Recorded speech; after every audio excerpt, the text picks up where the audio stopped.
Ngayong araw mga kapitiks ay pupunta tayo sa Barangay Inagawan, Subcolony. Alas 7 ng umaga ay nasa Iwahig Bridge na nga pala ako. Nangawil nga muna ako dito habang naghihintay sa mga gunggong kong kasama. Wala akong mahuling isda dito mga kapitiks dahil plastic ang pain ko. Sing plastic na mga kaibigan mo. Hindi mo na mauuto ang mga isda dito mga par. Puro baritos lang ang kumakagat.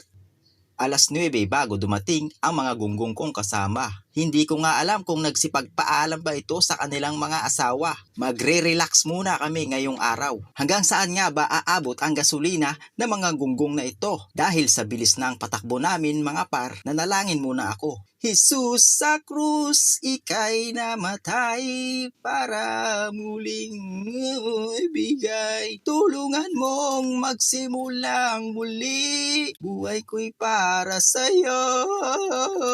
Ay ano, bisik na bisik lang yan. Di na ako dumaan sa sigsag mga par. Oras naman para ma-flex ang kalsada na ito. Mas mabilis nga pala dumaan dito. Nakakatatlong stick na ako ng UC bago nakarating ang mga gunggong kong kasama. Sigsag pa more. Ilang minuto nga lang ay narating ko na ang Sitio Takduan. Bibili nga pala kami dito ng isda. Sinimulang muli ang malayong biyahe. Madadaanan natin ang Acacia Tunnel na tourist spot. Sa sobrang init ng panahon ay pansamantalang naliliman tayo ng mga punong ito. Napakaraming nagpapapicture dito mga kapitiks. Sa unahan nga lang nito ay mararating na natin ang sentro ng Barangay Inagawan. Masakit pakinggan sa mga taong mang-aagaw dyan. Minsan na rin itong natampok sa KMJS. Napakarami namang lalaki babae dyan, patang hilig yung mang-agaw. Hay, buhay nga naman.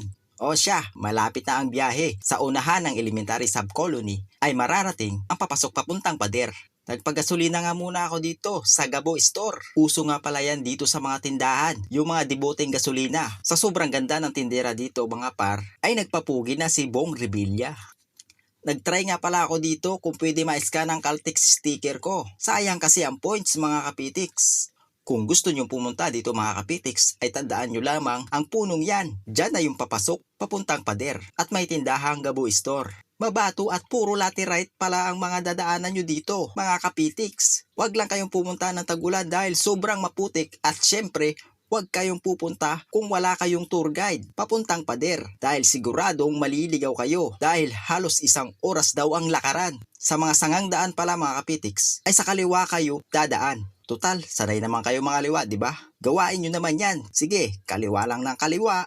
Kung mararating nga pala natin ang mga bahay na ito, ay ito na ang inyong simula ng paglalakad. Mag-donate lamang po kayo para sa taong magbabantay sa inyong mga motor. Pwede nga palang mag-overnight dito sa pader. Kailangan lamang natin mag-logbook in case of emergency. Di ko nga alam kung bakit iba yung sinulat ni Kobe Bryant dito mga kapitiks. Nilalagnat nga pala ako dito mga kapitiks. May sakit ka na, gala ka pa ng gala.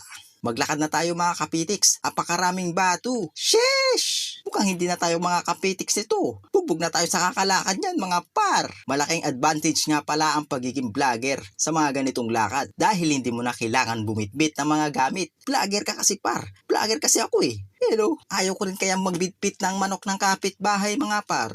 Ito nga pala ang simula ng sablay na lakad. Mukhang di na namin makikita ang pader. Dahil masama ang panahon. Kunti na lang ay uulan na. Ilang ilog pa daw ang aming tatawirin. Baka daw ma-stranded kami. Kaya naghanap na lang kami ng spot na malapit. Nasa gitna ka na ng kabundukan Albert, nag-i-scatter ka pa din.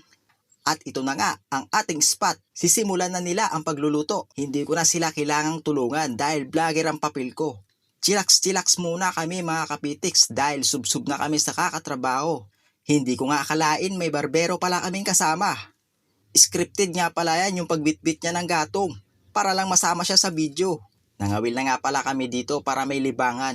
Pakasakaling may mahuli kaming sapsap at talakitok dito. Bigla na ngang umambon mga kapitiks. Buti na nga lang ay may masisilungan ang aming mga gamit. Sinimula na pala ni Kobe Bryant ang maglitsyon ng manok dito. Kung nawawalan kayo ng manok mga kapitiks ay baka sila ang salarin. Charot! Kumain na nga pala kami mga kapitiks. Nagmaoy na si Kobe Bryant dito. Dahil naubusan siya ng manok ng kapitbahay.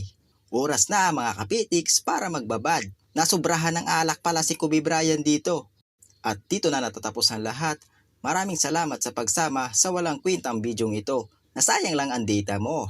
Marami pang tourist spot na pwede nating puntahan. at malayo-layo pa ang ating malalakbay. Whew!